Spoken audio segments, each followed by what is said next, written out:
Making a sequel has to be one of the most difficult tasks that any group of humans can take. Think about it. You have to take something that was beloved by many and not only improve upon what was established, but also introduce new things to supplement your original concepts. In 2013, a company called Red Barrels released a horror video game titled Outlast. This game went viral almost immediately and became an instant classic for its unique take on the horror video game genre.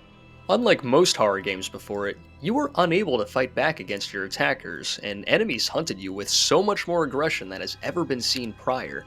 With this success, a sequel was inevitable, and in 2017, Outlast 2 was released. Similarly to its predecessor, Outlast 2 immediately went viral, but something was different this time around. Fans didn't seem to have quite the same reaction to this sequel as they did to the original. While many fans assert that Outlast 2 is still a good game, they'll also admit that it never quite achieved the same highs that the first attempt hit. After falling in love with the first Outlast recently, I decided to play the sequel and find out why people found it somewhat inferior. Here's what I found. I can explain. God, don't hear dead men.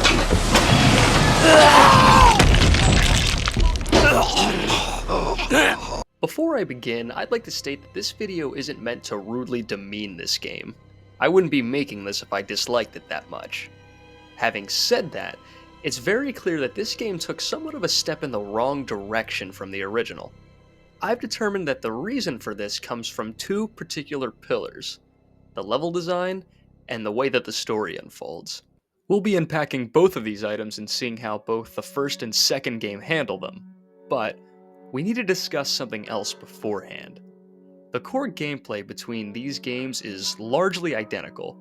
You have no weapons and you're absolutely helpless in these games. You can only run or hide from your predators. The only tool that you're given is a battery-operated camcorder with a nifty night vision mode to see in the dark. Aside from that, you can only rely on your decision-making to get you through your worst nightmares.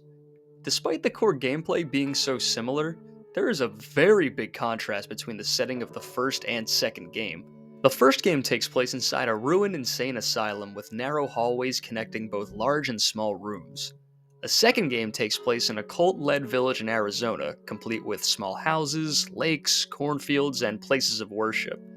These settings are vastly different from one another, so, as you can imagine, using the same core gameplay here is gonna make things function a lot differently than it did the first time around. This is where the level design comes in. The first game's narrow corridors and plentiful rooms were specifically designed with chase sequences in mind. If you created distance between yourself and an enemy, you could turn a quick corner, dart into a room, and slide under a bed to elude your hunter. If you felt brave, you could try making a mad dash for the exit, but you had to know exactly where to go in order to do this safely.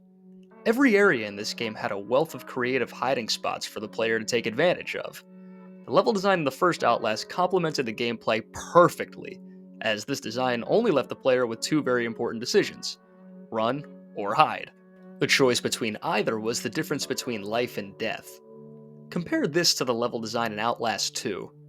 Village areas and lakes are broad and spread out. As you can well imagine, getting chased through a broad area is not as tense as being chased through narrow corridors. In these open areas, the directions you can choose to run in are limitless. While you might be thinking that having 360 directions to run in would make players panic more with the burden of choice and uncertainty, there's actually a lot that can be taken advantage of by the player with this freedom. If you're being chased by a psychotic villager in an open space, and you need to get around this foe in order to reach your destination, running around and getting behind them in an open area is quite easy, wouldn't you agree?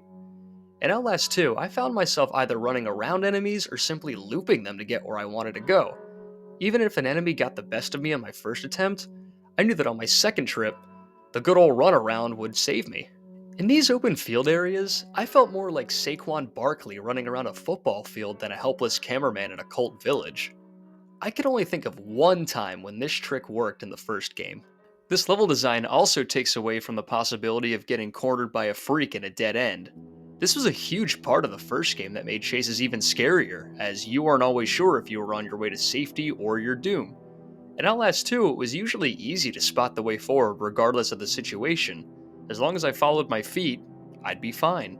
Now I know what you're thinking, and while this change may sound like it mitigates frustration, it's really just another way that the player feels more powerful, thus detracting from the fear. These open areas might even still work okay with the largely unchanged gameplay if the enemies could do a little more than just absent-mindedly chase you. As player freedom increases, enemy freedom must proportionally increase in order to keep the player scared. If villagers had more unique ways to attack you, the player wouldn't feel quite as powerful with this level design. There is a very brief section that introduces a unique enemy type that is greatly appreciated, but I'll get into that later. There have been moments in Outlast 2 that felt just like the original, and these moments felt heavenly. But some of the weaker levels in this game really put a damper on things. One particularly weak segment of this game takes place in a forest inhabited by an alienated part of the cult known as the Scald. This section heavily abandons the whole hiding aspect of this game. There are a handful of small houses, small bodies of water, and little tree stumps dotted around the open areas, but that's really all. When chased in this overly long forest, your only option is to run, and it's nowhere near as scary as it sounds. The developers try to mitigate this with the main stalker of this forest, Laird and Nick. Laird is a dwarf that rides on Nick's back, so despite me mentioning two names, there's only one entity that chases you. Laird shoots easily dodgeable flaming arrows at you while Nick simply positions himself in a place to line up a better shot. During every encounter with them, I'd simply dodge their arrows by moving side to side until they move just enough for me to run past them. This is obviously quite a far cry from any encounter with Chris Walker, the Wall Rider, or any enemy from the first game. There's no real urgency, and this whole forest section is by far the weakest part of the game, and just a microcosm of why the level design in this game is weaker than the first. I really feel like the level design and the lack of any gameplay and enemy changes made to complement this is a major reason why people didn't enjoy this game as much.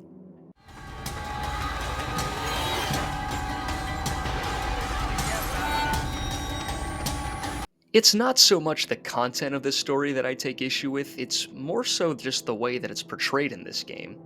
Throughout the entire game, the player bounces between two sequences: the present and the main character, Blake's traumatic past. Blake's past and the present are two totally different storylines, and this game alternates between them constantly. For instance, there are many situations where you'll be in a chase sequence in the present, and as you jump down a hole or out of a window to evade your attackers, you get thrust right back to the school where Blake's trauma took place. Visually speaking, these transitions are cool, but in practice, they can be ill timed and disruptive. It's easy to get drawn into the thrill of a chase with how exciting they can be, but you don't feel the satisfaction of escaping when the game just thrusts you into a different segment.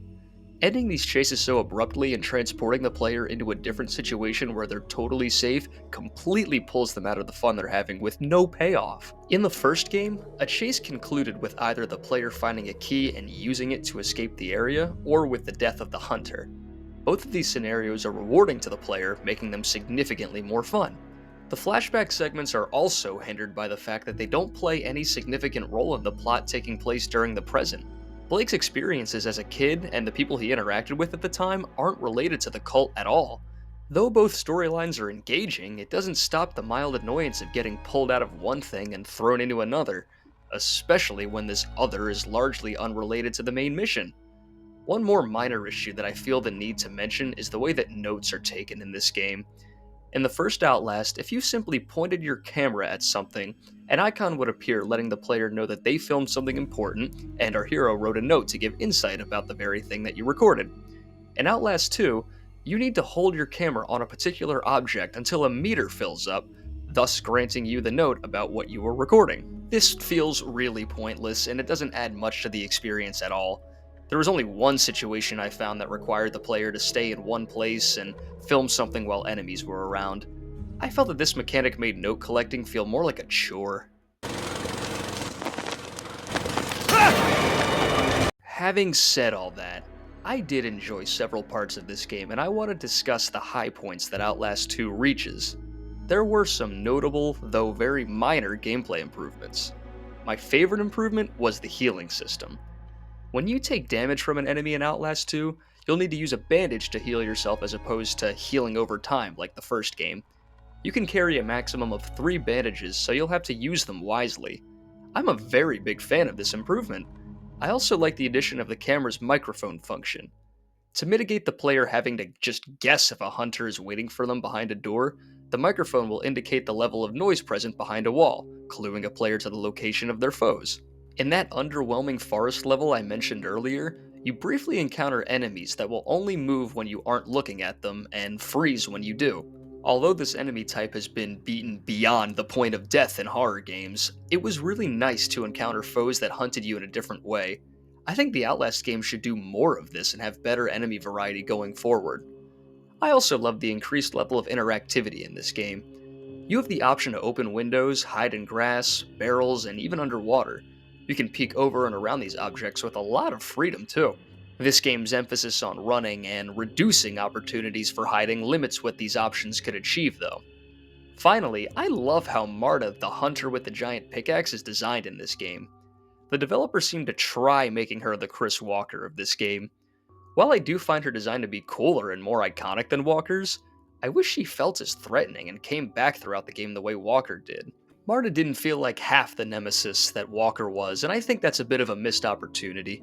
Oh, be careful, little hands, what you do. Oh, be careful, little hands, what you do. There's a father up above, and he's looking down in love. So be While Outlast 2 is fun, during my playthrough I couldn't help but miss the original. Sure, there were some improvements made to the gameplay, but overall there wasn't a lot that felt as tight as the first Outlast. After careful consideration, it was this game's story transitions and level design that left something to be desired. When everything clicked, this game blew me away. When things did not click, I couldn't help but long for the first game. Having said all that, I do recommend you give this game a shot. I played both these games through Outlast Trinity, a collection of Outlast 1, the Whistleblower DLC, and Outlast 2. You simply have to get this collection pack. It's cheap and more than worth the price. I've talked to a lot of people that play a lot of defense for Outlast 2. Though I may have found it to be a step in the wrong direction, maybe you won't. And please, I encourage you to tell me what you thought of this game.